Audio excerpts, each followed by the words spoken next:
my fault. Here, you can pick it back up now. Uh-huh. We don't get rid of ghosts. We don't do ghost catching. Okay, all right. We're not ghost busters. I love that. But it's more of a, people say, well, I think I've got a ghost or something's happening in my house. And we come in and say, well, it's not this or it is that, or there's natural explanation for this happening. And then sometimes we catch evidence that appears and say, yes, there's something paranormal, which means it's out of the ordinary or out of the normal. Right. And we just report that back to the person and say, yeah, there's something here, or nah, there's nothing going on, or we need more time to investigate. Now, that's an interesting thing that you bring up there. In the instances where, and by the way, we have some recordings that Ben was kind enough to bring, and we're going to play some of those just to give you an idea of some of the things that have gone on that they've captured, but also to, let you decide for yourself. But when you do present that evidence to somebody, a homeowner or a business owner or whatever it is, and say, look, there's out of the entire visit or whatever, I'm not sure. It sounds like, maybe there's an air conditioner or some kind of pipe thing, but there's one thing. And then you play that for them. What kind of, what normally kind of happens when you've had to tell people that and you let them hear the evidence? Then after that, is there any resources through the society to say, like, well, now that this is happening, here's what you should or should not do? Generally, usually they're suspecting something if they're calling us to begin with. So they're already somewhat prepared to get an answer, yes, there is something here. The next step would be along the lines of we could tell them, contact your church. There's the common practices that some people employ that's like, the sage, burning the sage and saying prayers, burying metals. We don't really do that, but we can point them to the direction of if that's what they believe, then yes. I would really point them back to the church or to who they, if they're a member of a church, that would be the route to go. Okay. I mean, we're not ghost counselors, and we can't get rid of a ghost, but we can say yes or no. I see. By our investigation, what our results show. Not necessarily yes or no, you have a ghost or you don't.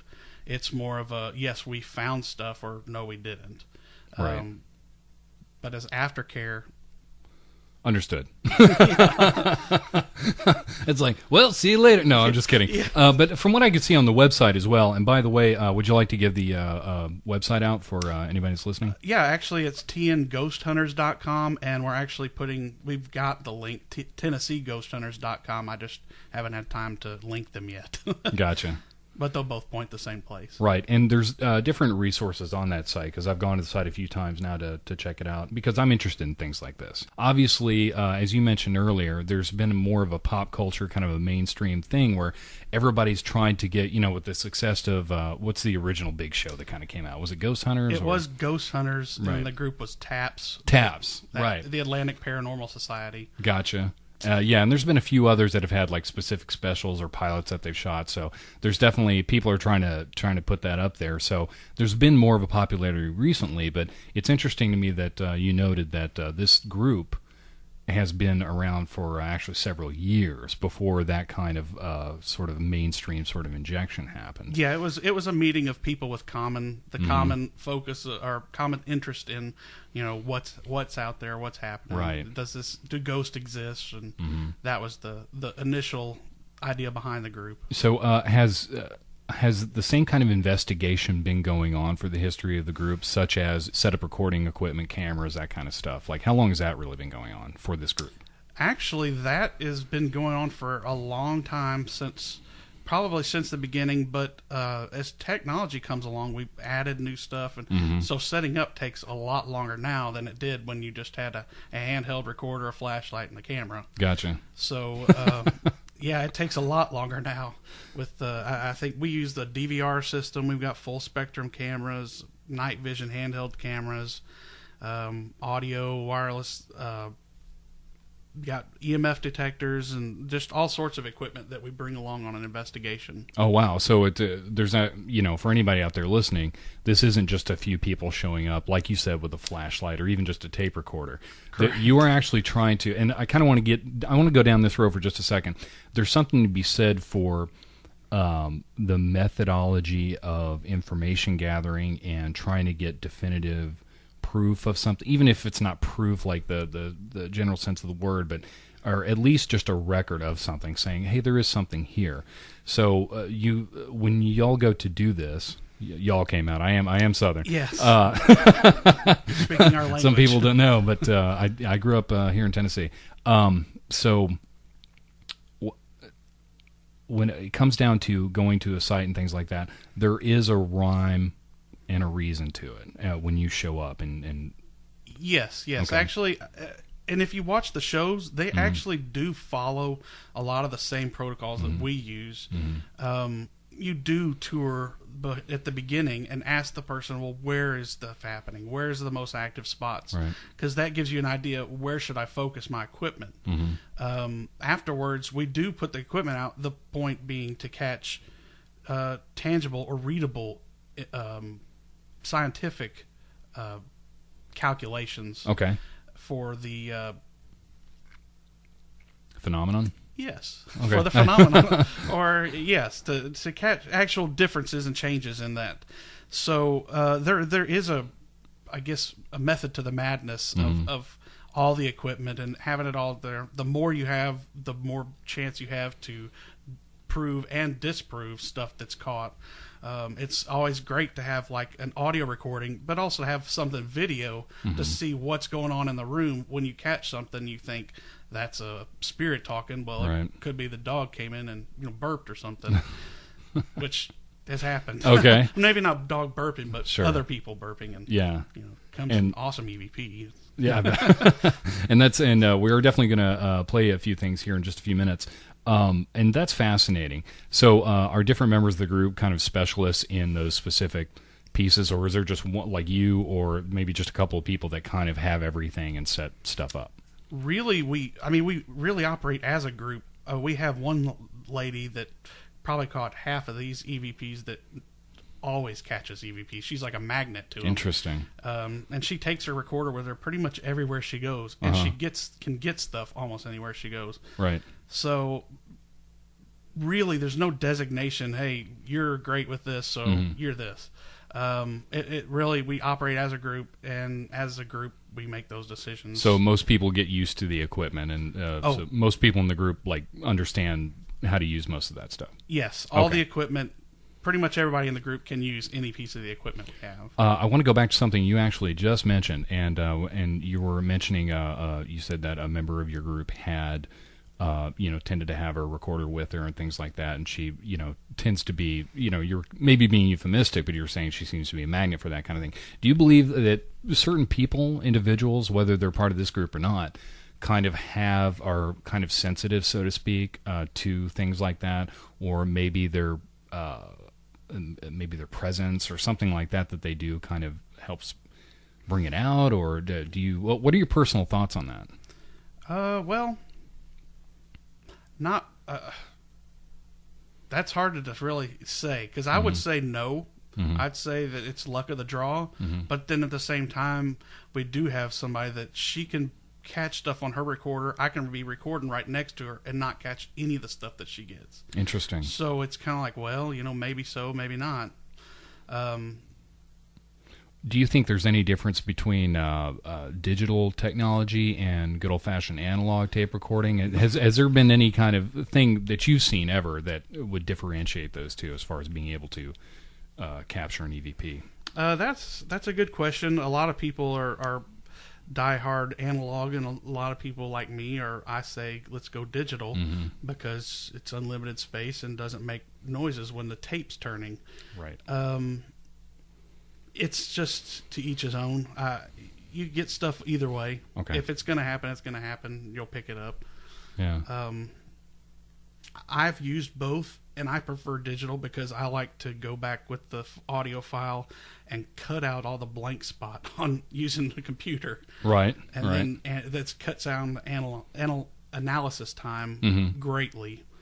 Recording silent, getting rid of the silence. I can't imagine doing it analog. I mean, because I grew up with, it's like a lot of kids, I had a tape recorder, and friends of mine would do little sketches and things like that. And, actually putting something together is you either have to do everything live or it's a time consuming process. But even with regular professional equipment, I imagine using good old fashioned tape is, wow.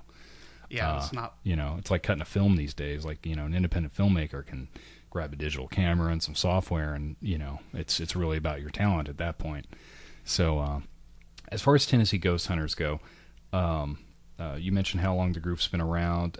How do you guys have meetings? Do you have regular meetings, or is there kind of sort of times where everybody's sort of able to kind of get away from personal commitments? And we actually meet the first Monday of every month, but we keep the location it's closed. We don't let people come into the meeting, and people that are interested in joining, it's contact us through the website. We'll send you some questions, and then it's a process of joining us. It's more of a, do you fit with us? Do we fit with you? Kind of thing. You don't want. I mean, even though the subject matter may be ghosts, we're really not kooks. Like, we're not going to go out, and we don't believe in like crazy things that are happening. Okay. Let me back up. That's okay. Back up, and I would love for you to expand on that. So. Yeah. Essentially, to join us would be contact us through the website, and we get back in touch with you, and then you essentially will fill out some questions that we send, and then we kind of make a determination. The whole point of it is, do you fit with us? Do we fit with you? And then there's a period of learning. Come to the meetings. We get to know you, and you get to know us, and then we kind of make the decision from there as far as joining our group. I see. Do most people in the group approach this from a technical aspect, or are there people that kind of have a spiritual angle on it? I would have to say we tend to go towards the technical. Okay. I'm a computer programmer. We've got 2 website designers, and then everybody else is just like we have retirees. We have people that work in transportation logistics, daycare director. It's just common people. Yeah. But the technical part, since I'm the tech person, we end up kind of focusing tech. Yeah. Investigations are very tech Gotcha. oriented. I see. So what people get used to through the movies, where there's somebody in the house that's basically that can see things specifically or talk to things. Just like have you ever had any experience with somebody where and now's the point, like I kind of like to start moving actually into phenomena and things like that. Have you ever had an experience where you were either personally, like by yourself with a friend, or with this group, where you were just straight up like, wow, I do not have an explanation for that. I truly feel that either I have, whether it is that you saw something or have captured it, where you just, there's no doubt in your mind, where you're like, man, I can't explain that. Yeah. There's been several. I think the most recent has been at the Thomas House in Red Bowling Springs, Tennessee. Okay. Very famous bed and breakfast. We're up there all the time. We're the first group to actually investigate it and say, hey, there's something here. There's a link to that on your site, right? Yes. Okay. Yes. They've got their own little special section. Gotcha. One of the owners is a member of the group, actually. Is that right? Yes. Oh, okay. But no, not plugging him like... No, I understand. I understand. But the house is definitely haunted. We were sitting there talking to his. It's a family-owned business, and everybody that's there is family. And the mother, she's the lady that sits up front, Miss Evelyn. We were sitting there talking to her at the in the dining room, and they've got these cloth. They look like cloth doilies, like the crochet thing. But Sure. it's the whole tablecloth is the cloth doily. So that just lets you know what it looks like. is sitting. It's behind her and on every table, and they're like your standard tables that you get at the church. You sit down and eat, or at school cafeteria. Mm-hmm. She's sitting there talking to us, and we're all sitting at the table. I'm standing up in front of her, and all of a sudden the corner of the tablecloth just lifts straight up in the air and hovers there for a second and then falls. And nobody says anything, but she's still talking because she's looking away from it. And then I said, did anybody else just see that? And Joanne said, I did, but I didn't want to say anything because I didn't believe I saw that. Wow. And so we went over and looked because there are air conditioners, but there's nothing over there that's even, the whole point is let's debunk this. Let's make sure. Yeah. You don't want to say, hey, that happened, and then say, oh, look, well, there's a cat under there. Its tail hit it. So yeah, that's one situation. There's been a lot of just different things that happen and make you go, Right. It's just and especially at that location, that's one of our favorite places to go. Wow. So yep, that's one. Oh boy. So in that case, that when you saw that, like it was part of a tablecloth, how high did it flip up? It went as high, at least as high as the. It went at least as high as the table itself. Oh wow! It might have gone a little bit higher. Any outward noises or sounds that you've heard? I mean, outside of realizing you've got something digital. I mean, anything that you've heard personally. We're just standing there. We're like, yes, actually, we were investigating a auto. It's a repair shop, like where they do auto repairs and like painting. auto body shop. Yes, that kind of stuff. we were investigating an auto body shop in Hendersonville area, and the business itself backs up to a hill that's got graves. So they're saying stuff. Well, the night was pretty uneventful. Me and another person were standing in the main where the cars go, and all of a sudden we hear out of the corner, "Isn't it about time you leave yet?" Wow. And we both kind of looked at each other and said, what? And so we stood there, and they said it again, and then we were like, wow. Because we have that on tape somewhere, but it's one of those things that it's like, we'll set that aside. We got the investigation itself it's over here, and we'll get to it. Gotcha. I see. So, yeah, that's been one time that we actually heard something, and it's very rare for me. I'm, like they said, sensitive. I'm anti-sensitive. I do not feel anything. Gotcha. I'm not scared any place because it's just, I'm a very big skeptic when it comes to paranormal stuff. Okay, now that's an important aspect to talk about, because I imagine some people either going into this or listening to, or just checking out this website or listening to what we're talking about, or watching one of the shows that are on now on TV.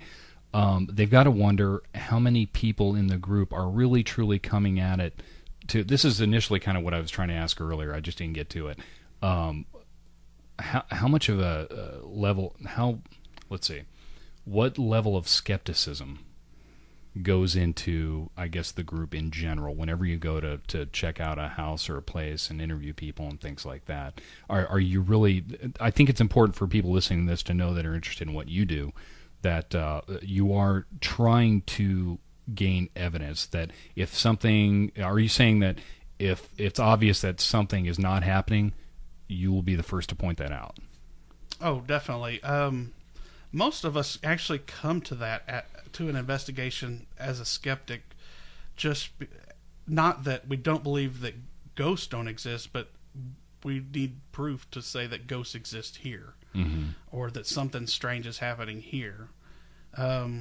There are people that do believe, like, everywhere, there's ghosts everywhere.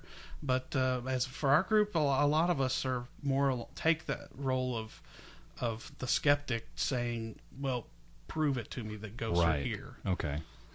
So I've always been of the mind that I'm not going to rule everything out. I'm not going to rule things out. There is a part to me, though, that's like, look, if it's there, and human beings discover things all the time. We think we got a great beat on things, but new things pop up. We're always figuring things out, and it happens. So, I think it's safe to say that, we don't know everything.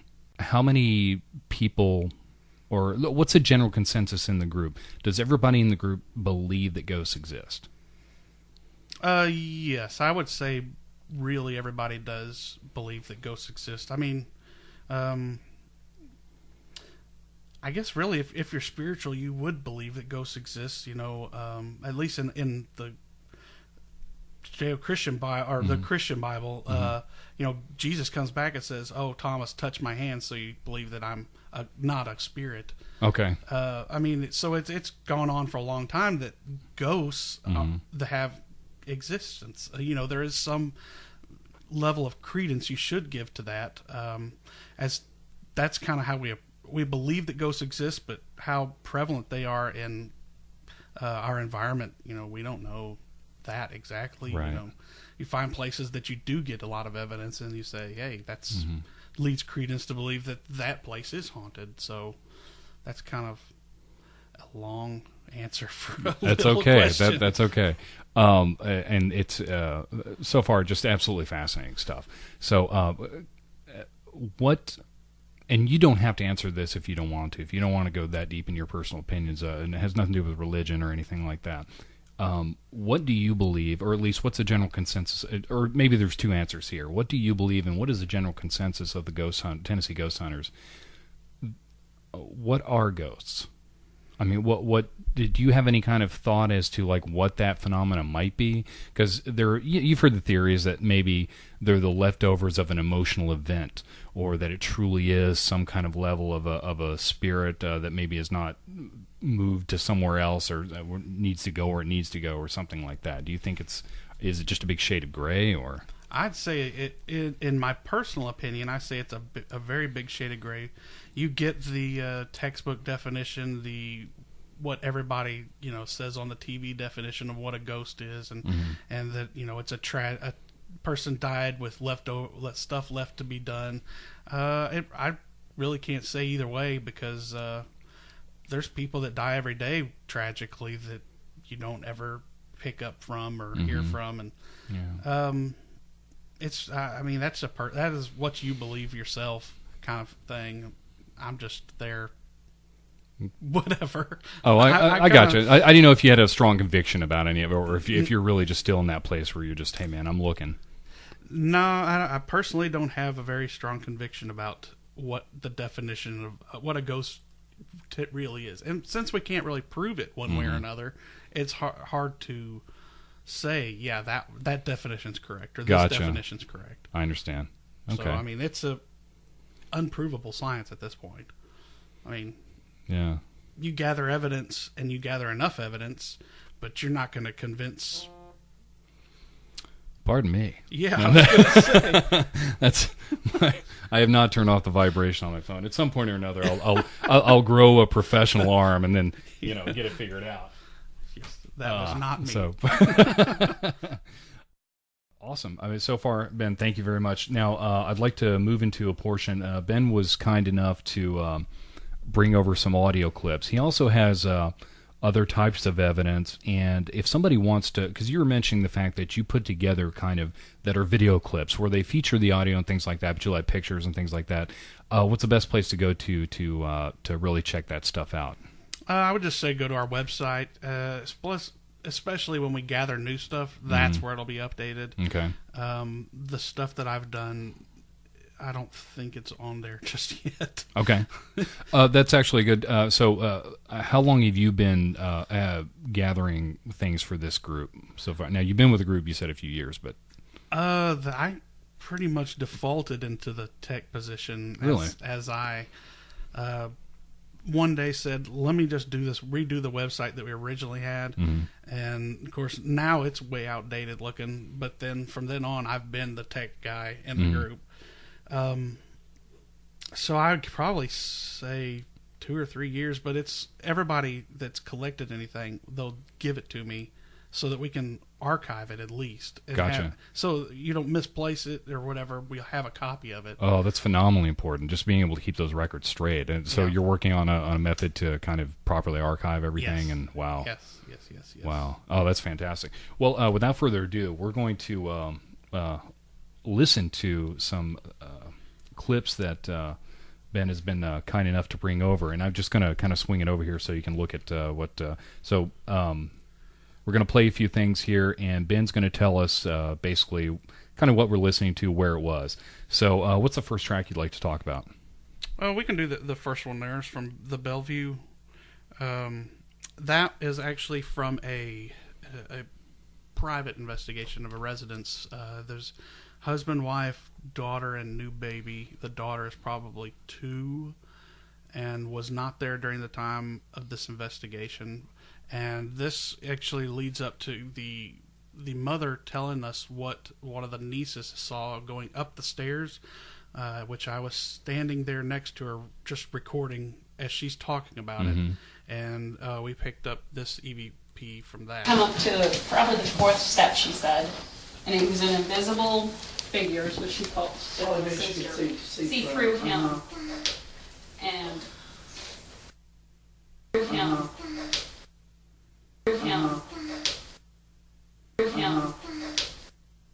Come up to probably the 4th step, she said, and it was an invisible figures, which she called see through him, and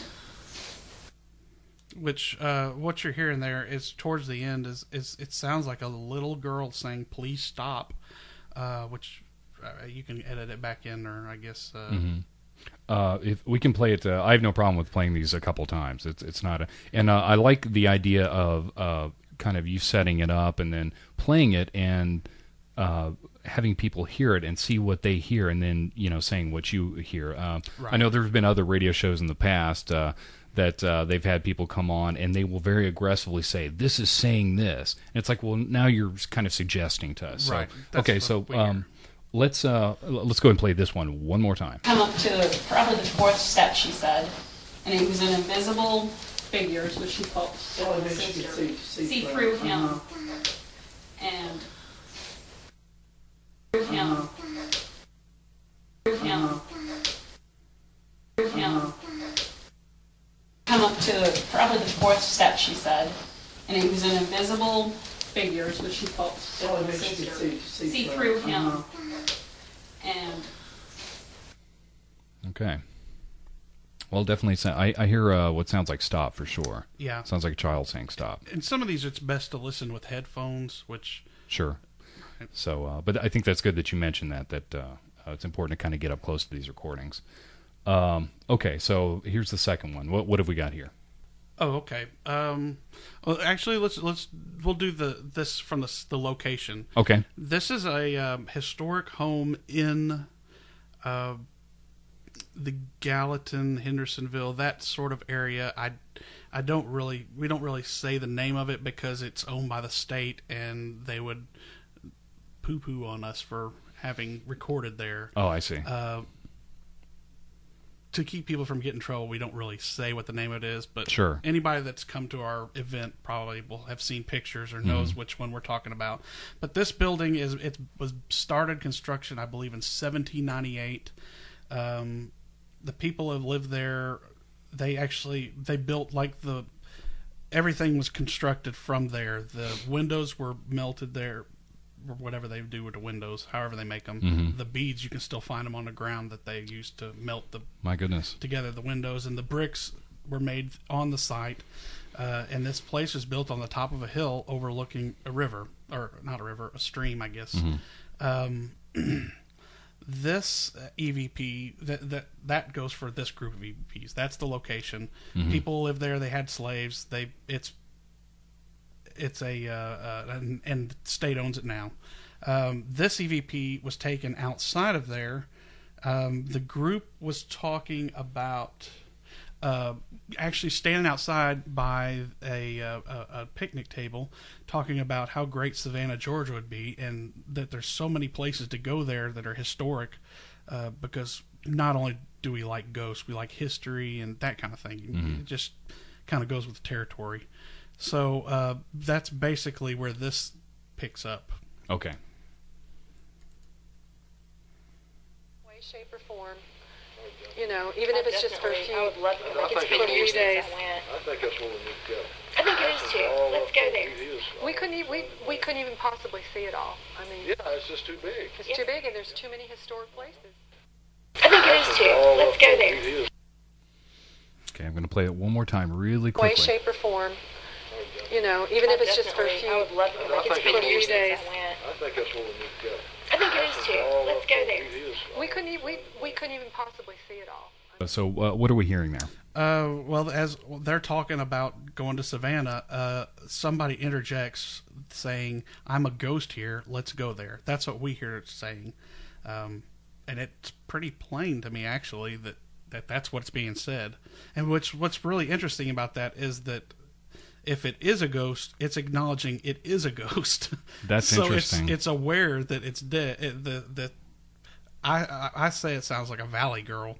So this valley girl is aware she's dead, and she's a ghost and wants to go to Savannah, Georgia. My goodness. All right, let's play it one more time really quickly. Way, shape, or form. You know, even if it's just for a few, I would love to I think for a few it's days. I think that's where we need to go. I think it is too. Let's go there. we couldn't even possibly see it all. I mean, Yeah, it's just too big. it's too big, and there's too many historic places. I think it is too. Let's go there.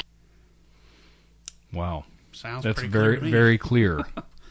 Very clear. And so, and just to reiterate, like you mentioned before, you know, a lot of times you'll qualify certain recordings by saying, look, this person were there. So you're saying that as far as that voice or anything like that, nobody was there. There was no other Correct. individuals sounding There's like that. 3 people talking, and all 3 of them are members, have been since I've been there. Uh-huh. And of course, as you record stuff, you're able to identify, hey, this is this person Right. talking, or this person mumbles, I know it was them. Okay. And we don't have a Valley Girl in a group. We don't. That's too bad. They're so fun. I know. Okay. And the next one. Okay, the next one is... actually, okay, this one, the next one is the same location, the 3rd floor of this building. The 2nd floor, there's a ballroom, the first one in Tennessee. The 3rd one is actually a nursery where they would put the children, you know, up there while they are enjoying the ballroom and the men's smoking room and all that stuff. But that's where the children were. Well, we were on our way up the stairs to the 3rd floor, and when you hear this EVP... And to me, when you pay attention to it, it really sounds like a small British girl. All right.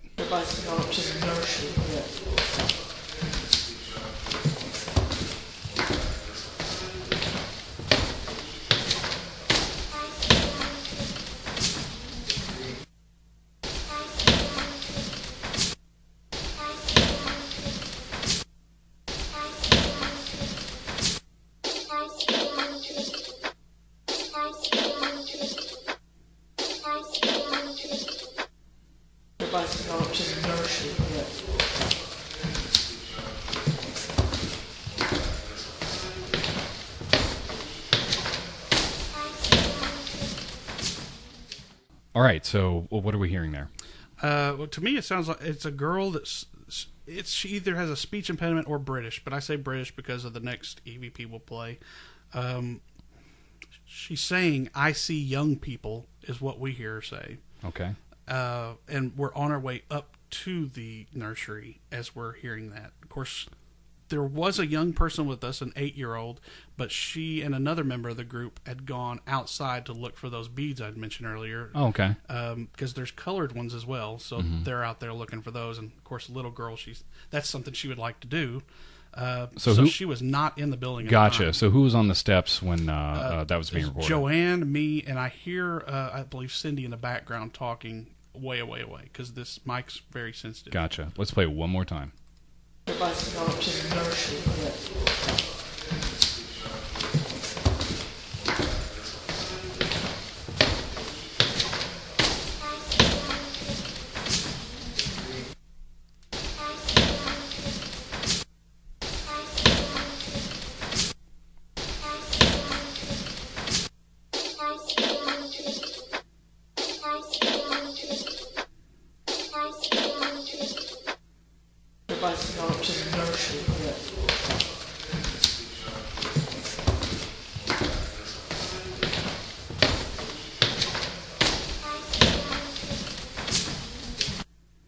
Okay, I was mistaken. Actually, the caretaker's in the background. Okay. Because we've been there so many times, I know his voice as well. Gotcha. All right. Correct. Wow. That was that sounded pretty good. Yeah. I also should point out that the reason you're hearing basically the clip, then you're hearing the full clip, then the part that we consider the EVP 3 times, and then if I wanted to enhance it to bring out the EVP itself, you'll hear that 3 times, like in this last clip, and then the full clip again, so you can see where it placed into that clip. Right. Where the EVP fell in the clip. Yeah, that sounds like it seems like a pretty good format. So, all right, what do we got next? The next one will be the yes. This one is same location, same day. Actually, we had just finished visiting the nursery, and we're on the same steps leaving to go down to the ballroom. So that's when this one occurs.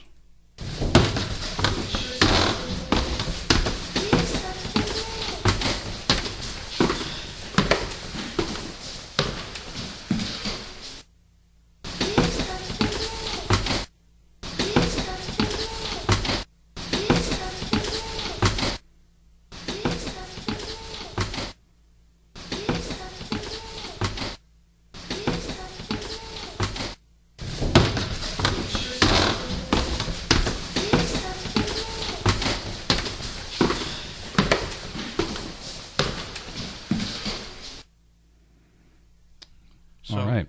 What I hear in that one is the same girl as we heard the previous one saying, "Please come to me."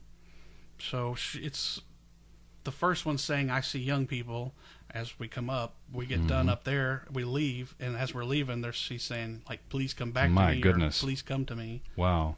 I've heard this brought up on other shows as well, and just taking a break for a second here, the idea that there's what sounds like a young presence, or at least maybe it's not young as far as like our timeline or whatever, depending on how long it's been around, if it is indeed, something that we cannot explain. But the idea that it is of an initially young presence, and that it is aware that there are other people and things around it, and it's trying to communicate or something like that. The jury's out with me as far as, that's a horrifying concept to me. It's a heavy thought. And funny enough, we actually get a lot of children like that. And I mean, I don't know what to think, but at places where you wouldn't think that children, or there's no record of children dying, or you get a lot of children, but that's really what we get. So I don't really know. The jury's out with me as well. Gotcha. Yeah. Wow. All right. Let's just play it one more time, just so people can get a listen to it.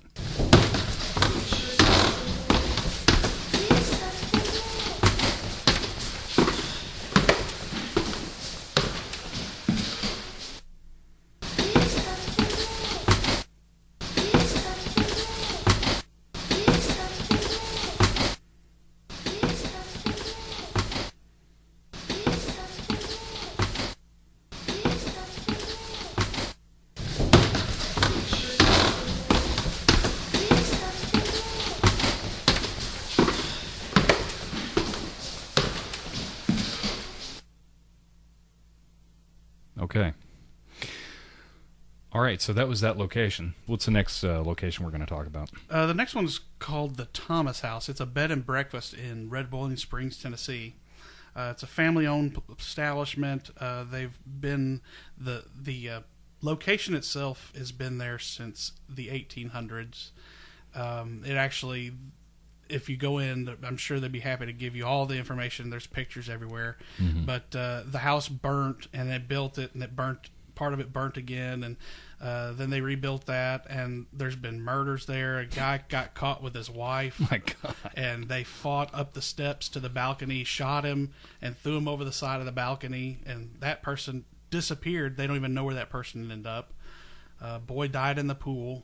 A handicapped child died in the pool. A drunk man fell off this wooden bridge that's at the end of the property. Rife with tragedy. Exactly. My goodness. There was a girl, the most famous one, the one that everybody always asks about, is a girl named Sarah, who they say lives in room 37. She was approximately 8 to 10, I believe, is what they say, and died of some stomach ailment. The story at that place, there was a man staying there that was actually police officer, I believe, staying with a church group. Mm-hmm. And he said that the story goes that he woke up in the middle of the night and saw the girl standing in the corner holding her stomach, and he felt it was strange, but he just said, well, he reached out his arm and said, if you're not afraid of me, I won't be afraid of you. And then she reached out her hand, disappeared, and then he came down the next morning, told the story, and that's, I think, the first story I heard about Sarah, and it's been a long time since she's been being reported. Oh, wow. That place has got all sorts of stuff. There's a man in black that scared off a maid. He would come to the door she was working in, and he'd motion to her, follow him, and he'd lead her to a linen closet, and he'd disappear into this linen closet. So there's all sorts of stuff that's there. My goodness. People have reported. Wow. So this next one comes from there. Okay. And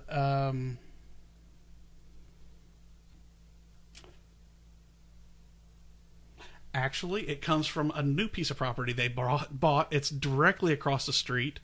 It's a church, and it was built by the people there, and it was been a Unitarian church. I believe it was a Presbyterian church for a while, and then the last people sold it to him here recently, and he is actually converting it into an antique store. Well, when he bought it, our group went over that. It was Halloween, and we went over there to investigate. And this is the first time we sat in this church to investigate.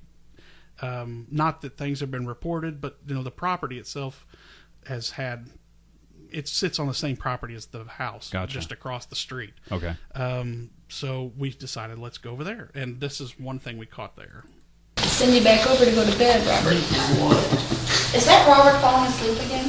Angry at me.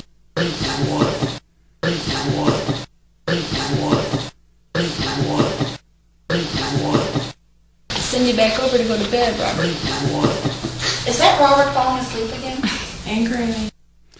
What I'm hearing is one of our members who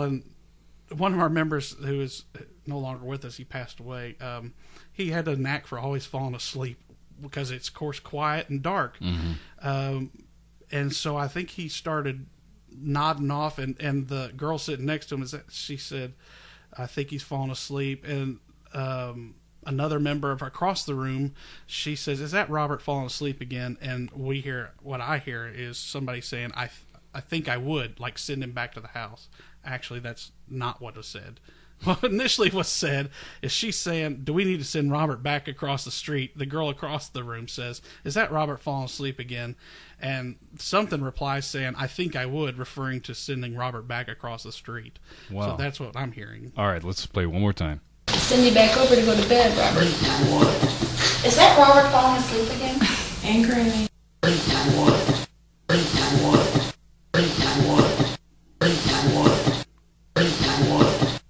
Send you back over to go to bed, Robert. Is that Robert falling asleep again? Angry at me.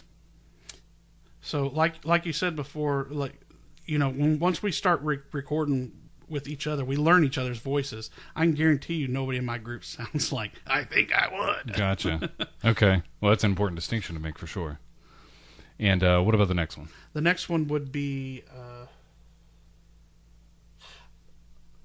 sitting I believe we were in the dining room, and we're all just talking, and all of a sudden somebody says, it sounds like to me a younger boy says something kind of brass, so I guess. Okay, let's check it out.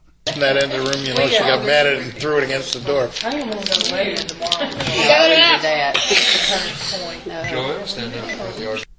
In that end of the room, she got mad at it and threw it against the door. I am going to go later tomorrow. Joel, stand up. Is that what you're talking about? Joel, Yes. stand up.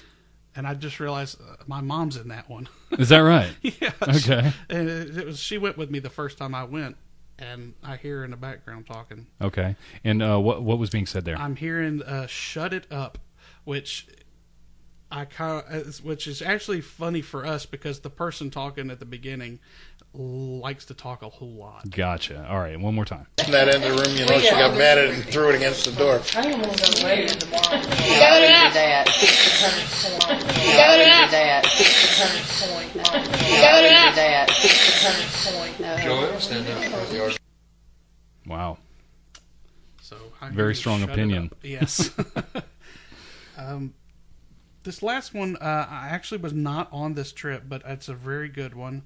It's from a place called Rugby, which I think you said you've been there. I have. So you could tell people what it's like. Yeah, it's it's actually a nice place. It's as we were talking about earlier, Rugby was a settlement community that was started near Scott County, I think. It's near Oneida, Tennessee, which I have a family member that grew up there.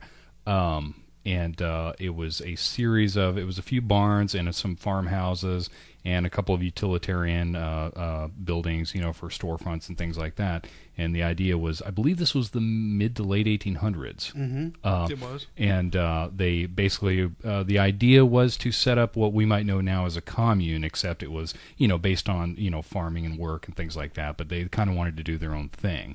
I don't know how long it lasted, but believe you're saying that they pretty much just kind of picked up and left. Out. Gotcha. Yes. But the buildings are still there, and they've been restored, and they've got a nice little restaurant there, and you can go there and rent out these houses, these farmhouses, things like that. You can go all the way from like full on like bed and breakfast style, like running water and electricity, and then there's a couple I believe that don't have the modern conveyances. So if you want to rough it for a weekend, then you can do that. So this was at Rugby.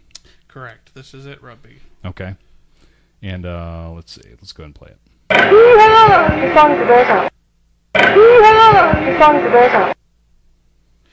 Essentially what I'm hearing is we've always decided it was a little old lady saying, "Who are you?" Mm-hmm. That's what we hear. So I guess try it again. See if you can Okay. pick What it was out. the context there? Was it just? Do you know where they were within? They're like, standing around. It sounds like, I believe they're I hear somebody mention something about the big house. So they're actually standing around talking about stuff. okay. And I believe they're outside, maybe. Okay.